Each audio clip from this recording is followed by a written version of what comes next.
আসসালামু আলাইকুম, আমি Aktarul Hossain. Welcome back to channel. প্রিয় দর্শক, আক্তার কুকিং হাউস পক্ষ থেকে সবাইকে স্বাগতম। আজ আপনাদের সাথে আমি ঢেঁড়স ভাজি রেসিপি শেয়ার করব। চলে আসলাম আমার রান্নার টেবিলে, সব কিছু কেটে রেডি করে নিয়েছি। তো আমি 1.5 কেজি ঢেঁড়স পাতলা করে কেটে নিয়েছি। 200 গ্রাম পেঁয়াজ কুচি, 100 গ্রাম কাঁচামরিচ ফেড়ে নিয়েছি, 25 গ্রাম মতো রসুন ছেঁচে নিয়েছি। তো ভিডিওটি মনোযোগ সহকারে দেখবেন, যেহেতু রেস্টুরেন্টের রান্না আপনাদের অবশ্যই ভালো লাগবে। চলে আসলাম আমার চুলার স্ট্যান্ডে। তো আমি 200 গ্রাম মতন সয়াবিন তেল দিলাম, মালয়েশিয়ান তেল। শাক সবজিতে একটু তেল বেশি লাগে। এখানে কয়েকটা শুকনো মরিচ দিয়ে দিলাম আস্তা। আমি চুলার হিটটা বাড়িয়ে দিয়েছি। আমি ভালো করে লাল করে নেব মরিচটা। এখন আমি পেঁয়াজগুলো দিয়ে দিলাম, মরিচগুলো দিয়ে দিলাম।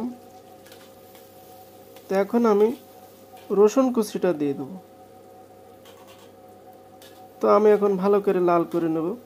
তো আপনারা জানেন রেস্টুরেন্টের যে কোনো তরকারি টেস্টি হয়। তো কেন টেস্টি হয় আপনারা আমার এই ভিডিওটি দেখলে বুঝতে পারবেন। পেঁয়াজটা কিন্তু আমার লাল হয়ে এসেছে। আপনারা বাসাতে রান্না করে ট্রাই করবেন আমার ভিডিও দেখে, অবশ্যই রেস্টুরেন্টে স্বাদ পাবেন। তো এখানে কিছু আমি আস্তা কাঁচা জিরা দিয়ে দিলাম। আমার কোনো ঘরোয়া পদ্ধতি না, আমার রেস্টুরেন্টের রান্না। তো আমি আরও কিছুক্ষণ পেঁয়াজটা লাল করে নেব। দেখতে পাচ্ছেন তো আমার পেঁয়াজটা কিন্তু লাল হয়ে এসেছে।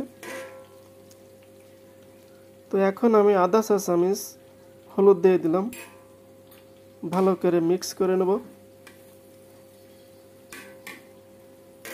এখন আমি ঢেঁড়সটা দিয়ে দিলাম।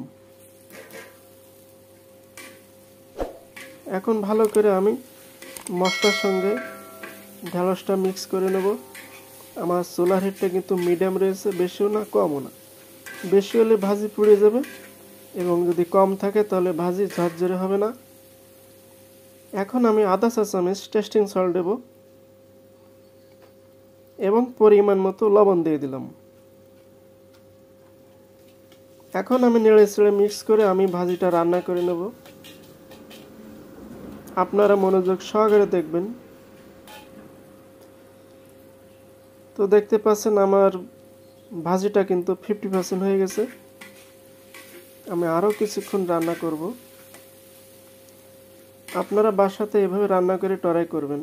দেখতে পাচ্ছেন আমার ভাজিটা কিন্তু প্রায় শেষ হওয়ার পথে। আমি আর কিছুক্ষণ নেড়ে চেড়ে রান্না করে নেব। চুলার হিটটা কিন্তু মিডিয়াম থাকা লাগবে। তো এখানে আমি আধা টেবিল চামচ জিরা গুঁড়া দিয়ে দিলাম। তো আপনারা অবশ্যই জিরা ভেজে গুঁড়ো করে রাখবেন, জিরা গুঁড়ো করে রাখবেন এবং এটা ব্যবহার করবেন।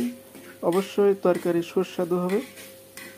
তো আমার ভাজিটা কমপ্লিট। এখন আমি নামিয়ে নেব। আমি নামিয়ে পরিবেশন করব।